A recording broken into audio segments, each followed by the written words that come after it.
எல்லாருக்கும் வணக்கம். இன்னைக்கு நம்ம வந்து சிம்பிளா ஒரு மசால் பூரி வீட்லயே எப்படி செய்யறதுன்னு சொல்லிட்டு பார்க்கலாம். பூரிக்கு அந்த குழம்புக்கு ரெடி பண்ணிக்கலாம். நான் வந்து பட்டாணி ஏற்கனவே 5-6 மணி நேரம் நல்லா ஊற வச்சுட்டேன். நான் இந்த மாதிரி ஊற வச்சு எடுத்துக்கோங்க. இப்போ இந்த பட்டாணி ஆட் பண்ணிக்கோங்க.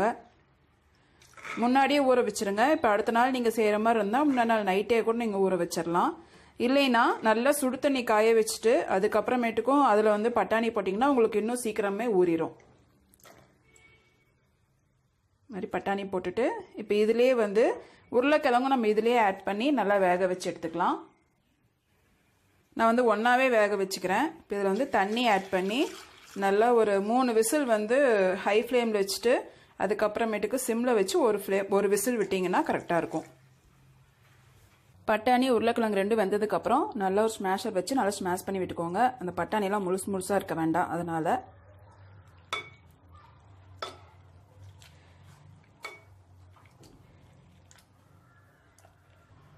இந்த மாதிரி நல்லா மசிச்சு விட்டுக்கலாம். இப்போ அரைக்கிறதுக்கு தேவையான மசாலா வந்து ரெடி பண்ணிக்கலாம்.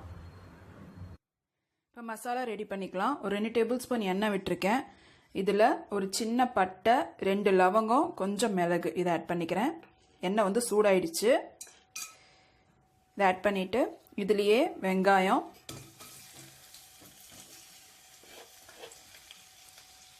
பூண்டு, பச்சை மிளகாய் இதையெல்லாம் போட்டு கொஞ்சம் வெங்காயம் வந்து வதங்கட்டும்.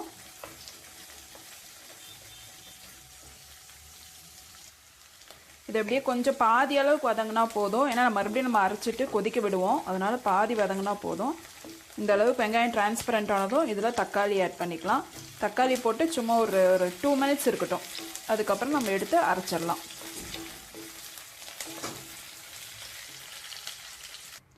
இப்போ இதை வந்து அரைச்சிக்கலாம். இதில் வந்து நம்ம நறுக்கி வச்சுருக்க இஞ்சி, அதுலேயே வந்து கொத்தமல்லி தழை, இப்போ தண்ணி ஊற்றி நல்லா ஃபைன் பேஸ்ட்டாக அரைச்சிக்கலாம். நல்லா அரைச்சாச்சு. அரைச்சி வச்ச பேஸ்ட்டை திரும்ப அதே பாத்திரத்தில் ஆட் பண்ணிக்கலாம்.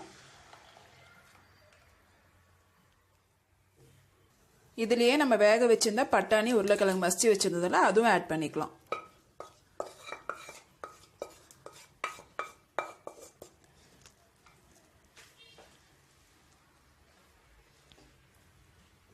இதில் கன்சிஸ்டன்சிக்கு தகுந்த மாதிரி தண்ணி ஆட் பண்ணிக்கோங்க. நமக்கு வந்து மசாலா பூரிக்கு வந்து குழம்பு மாதிரி இருக்காது, கொஞ்சம் தண்ணி மாதிரி தான் இருக்கணும்.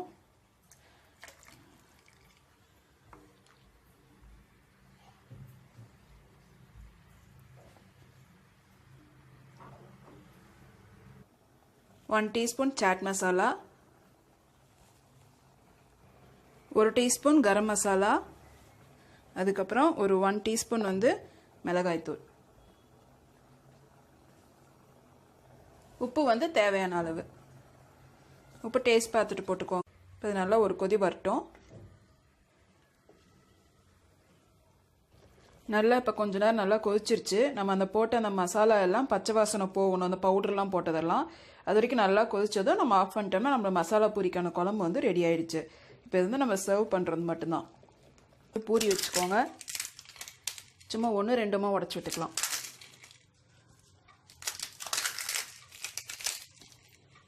பூரிக்கு மேலே குழம்பு ஊற்றிக்கலாம்.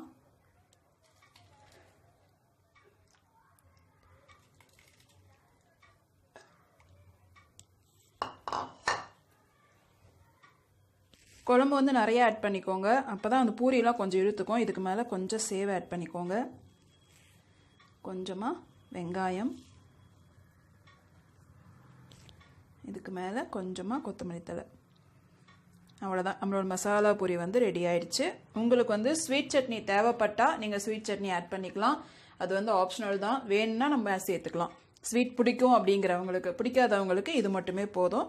நம்மளோட டேஸ்டியான மசாலா பூரி வந்து ரெடி ஆயிடுச்சு. உங்களுக்கு இந்த ரெசிபி பிடிச்சிருந்ததுன்னா நம்ம சேனல் சப்ஸ்கிரைப் பண்ணிக்கோங்க. ஒரு லைக் கொடுங்க. உங்கள் ஃப்ரெண்ட்ஸ் கிட்ட வந்து ஷேர் பண்ணிக்கோங்க.